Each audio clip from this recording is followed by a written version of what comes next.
Hello my friends. तो आज मैं आप लोग को कल मैं एक महाभारत देखा था और उसका एक एपिसोड के बारे में आप लोग को बताने जा रहा हूँ। एक्चुअली जो स्टोरी है राइटर और जो किताब में भी मैं पढ़ा हूँ महाभारत, उधर एक्चुअली राइटर क्या समझाना चाहता है और किसको कैसे दिखाया है, लेकिन हमें क्या समझना चाहिए उसके ऊपर मैं आप लोग के पास एनालिसिस करके बताने जा रहा हूँ। देखिए ये एपिसोड है कि जब 5 पांडव जो द्रौपदी का 5 हस्बैंड है, तो उन्होंने क्या खेला था। वो शकुनी मामा और दुर्योधन के साथ डाइस खेला था ना। तो डाइस खेल के वो क्या जुआ बोलता है ना हिंदी में। तो जुआ खेलता था और जुआ में वो सब गवा चुका था, एक के बाद एक, एक के बाद एक, एक के बाद एक। और ऐसे उसका जितना प्रॉपर्टी था, युधिष्ठिर 5 पांडवों का जितना प्रॉपर्टी था वो सब खत्म हो गया युधिष्ठिर के हारने के बाद। तो उसके बाद शकुनी मामा ने ये बोला कि तुम्हारे पास तो और बहुत कुछ है, तुम्हारे पास है भैया, तुम्हारे पास 4 भैया है, नकुल है, सहदेव है, उनको लगाओ। तो क्या हुआ युधिष्ठिर को, वो मुझे थोड़ा तो कन्फ्यूज़ हो गया कि युधिष्ठिर ने तो जैसे कि मतलब सामान को जैसे जुआ में खेलते हैं, पैसा को जैसे जुआ में खेलते हैं, ये मैं 1000 रुपीज़ का जुआ खेला है ना।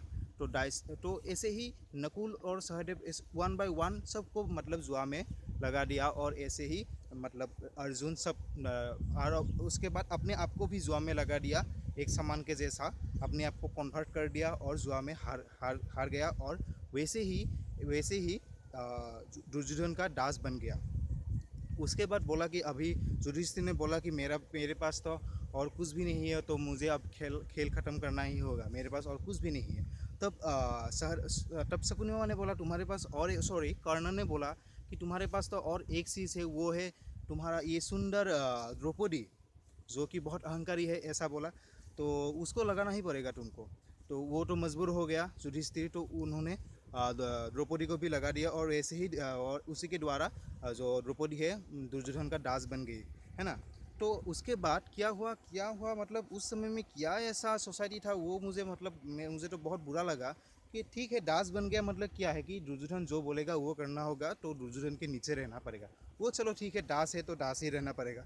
लेकिन दुर्योधन ने क्या किया कि द्रौपदी को एक भरे महफिल में महापुरुष भीष्म जैसा महापुरुष अपने पिताजी के सामने, विदुर, इतना बड़ा बड़ा लोग के सामने रिलीज मतलब उनको जो जिसको दुर्योधन रेस्पेक्ट करते हैं, थोड़ा बहुत तो रेस्पेक्ट करते हैं, तो उन लोग के आंखों के सामने, सॉरी धृतराष्ट्र अंधा था, लेकिन फील तो होता है ना किसी के सामने कुछ बुरा करने से, अंधा का भी मतलब जो ब्लाइंड है। तो क्या हुआ कि द्रौपदी को भरे महफिल में इज्जत का तो नीलाम कर दिया एकदम दुर्योधन ने। मतलब कपड़ा खोल दिया द्रौपदी का, करने की कोशिश किया दुशासन द्वारा।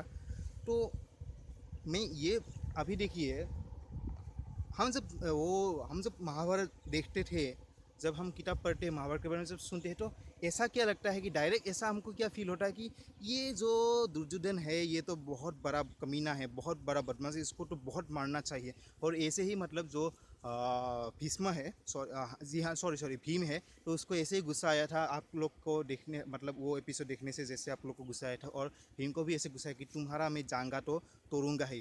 क्योंकि जो युधिष्ठिर है, सॉरी दुर्योधन ने, वो ऐसा बोला था कि मेरे जांगे में आके बैठो।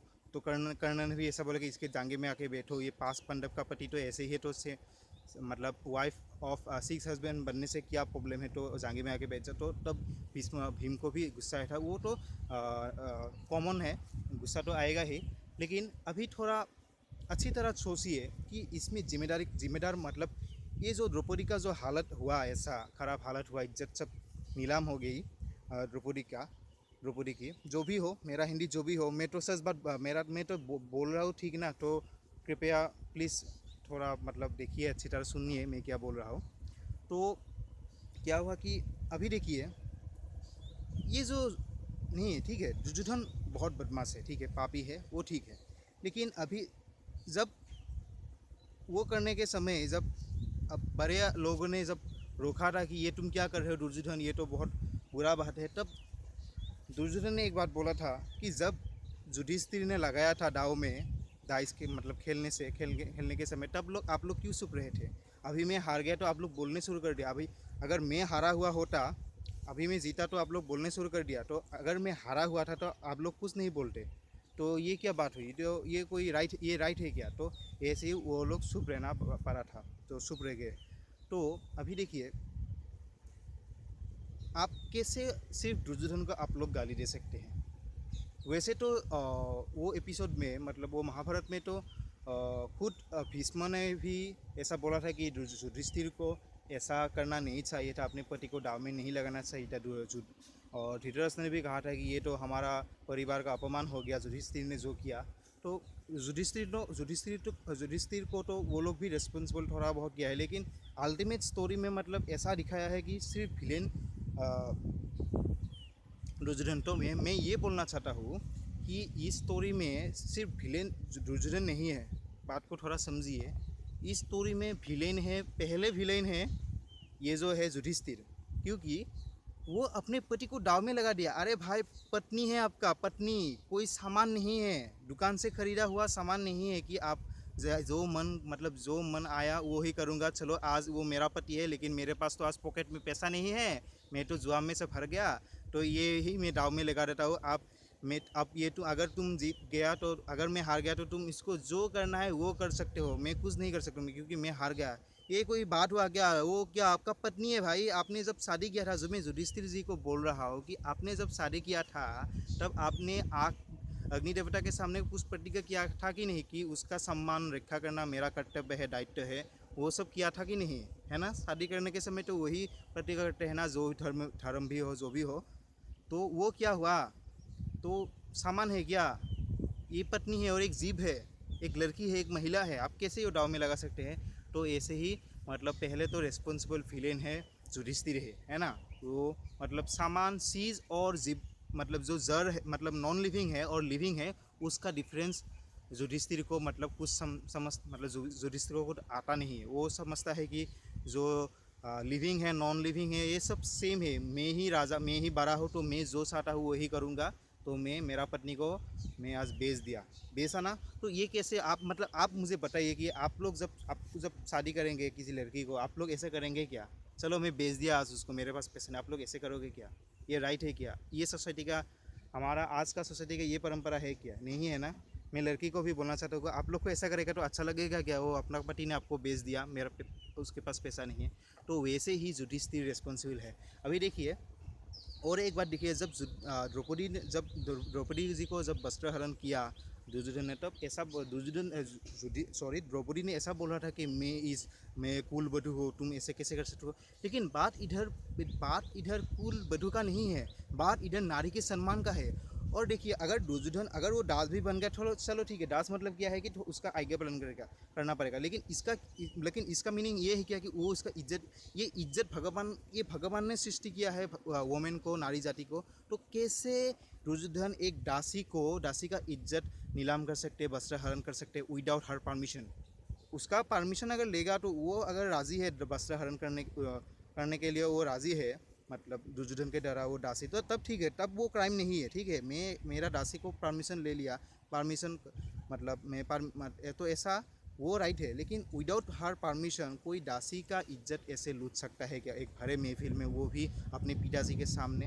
तो तो इसका मतलब, इससे हम यही समझ सकते हैं कि उस समय में जब कृष्ण भगवान का खुद डायरेक्ट भगवान, उस समय में, अभी तो भगवान नहीं आते हमारे सोसाइटी में, हम ऐसे भगवान करते, भगवान तो नहीं आते हमारे इस समय में, क्योंकि हम लोग सब पापी है इसलिए नहीं। लेकिन उस समय में तो आया था, कृष्ण खुद आया था। और उस समय में देखिए कि भगवान के प्रेजेंट में ही, मतलब जब भगवान था सोसाइटी में, उसी समय ही मतलब ऐसा, मतलब सोसाइटी का प्रिंसिपल्स था कि दासी हो गया तो उसको हम खुद कुछ भी कर सकते हैं, है ना? हमारा दासी है तो हमारा पैसा है, दासी हम राजकुमार तो हम कुछ भी कर सकते हैं। तो यही उस समय का सोसाइटी का प्रिंसिपल्स था, गलत मतलब सोच था, उसके द्वारा दुर्योधन जैसा मतलब कावर्ड पर्सन जन्म हुआ था। और हम अभी, आप लोग बोलिए कि युधिष्ठिर को आप लोग क्या बोलना चाहते हैं कि युधिष्ठिर क्या कावर्ड नहीं है? मतलब वो उसका क्या कोई आईक्यू लेवल कुछ है क्या? वो मतलब अपने पत्नी को सामान समझते हैं और मतलब जुआ में लगा दिया और हार गया और बेच दिया। तो युधिष्ठिर क्या है, ये आप लोग बोलिए, वो कावर्ड है कि नहीं? तो मैं यही बोलना चाहता हूँ कि घुमा फिरा कर कि उस समय में जो सोसाइटी का जो प्रिंसिपल्स था, वो बहुत ही बुरा था, बहुत ही निंदनीय था, बहुत ही गलत था। उसी के कारण उसी के कारण Duryodhan Yudhishthir like coward person जन्म हुआ था। और उसी के कारण महिला को सम्मान नहीं मिली थी, महिला के ऊपर अत्याचार हो रहा था। और उसी के कारण शायद ये युधिष्ठिर को मतलब ऐसा पनिशमेंट नहीं, मतलब कुरुक्षेत्र में ऐसा पनिशमेंट मिला था शायद। जो कि तो स्टोरी में तो ऐसा दिखाता है कि दुर्योधन डायरेक्टली विलेन है, लेकिन असली बात तो यही है कि मैं तो युधिष्ठिर को भी अभी डायरेक्ट में विलेन नहीं कह सकता, क्योंकि उस समय का शायद प्रिंसिपल ही ऐसा था। शायद माता पिता ने उसको नहीं सिखाया था, कुंती ने शायद नहीं सिखाया था, जो कि अपने एक बच्चा को तो नदी में फेंक दिया है ना, कर्ण को फेंक दिया और एक्सेप्ट ही नहीं किया है ना। जब समय है आप नेसेसरी में अपने दूसरा बच्चे को बचाने के लिए, तब कर्ण को कृष्ण को बोलने को बोला कि बता दो कर्ण मेरा पुत्र है, ताकि ये वार नहीं हो पाए।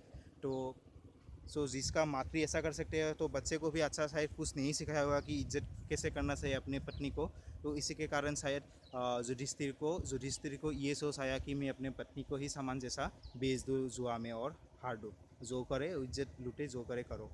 तो यही मैं बताना चाहता हूँ कि अल्टीमेट कंक्लूजन यही है कि कोई युधिष्ठिर दुर्योधन कोई अल्टीमेट विलेन नहीं है स्टोरी का। अल्टीमेट विलेन मतलब वो समाज जो का नीति नियम था, प्रिंसिपल्स था, आइडियोलॉजी था, वो कम्प्लीटली निंदनीय था, ग्रहण। इसलिए इवॉल्व हुआ सोसाइटी का रूल्स रेगुलेशन प्रिंसिपल इवॉल्व हुआ और आज हम एक बेहतर सोसाइटी में है, लेकिन आज भी बहुत नारी के ऊपर अत्याचार हो रहा है। तो यही मैं बोलना चाहता हूँ कि दुर्योधन युधिष्ठिर कोई भी मतलब डायरेक्ट विलेन नहीं है, हमें सोसाइटी के बैकग्राउंड को, रूल्स को हमको ठीक करना होगा। तो आप क्या समझे, क्या मैं सिखा पाया, वो उसके ऊपर आप कमेंट दीजिए, आप लोग का व्यू को मुझे दीजिए कि कमेंट सेक्शन में। और कुछ अच्छा लग रहा है, कुछ सीखने को मिल रहा है तो लाइक कीजिए, और दूसरों को सिखाने को मन कर रहा है तो आप शेयर कीजिए, और मेरे दूसरों वीडियो को अगर देखना चाहते हैं तो सब्सक्राइब कीजिए प्लीज़। Thank you, bye.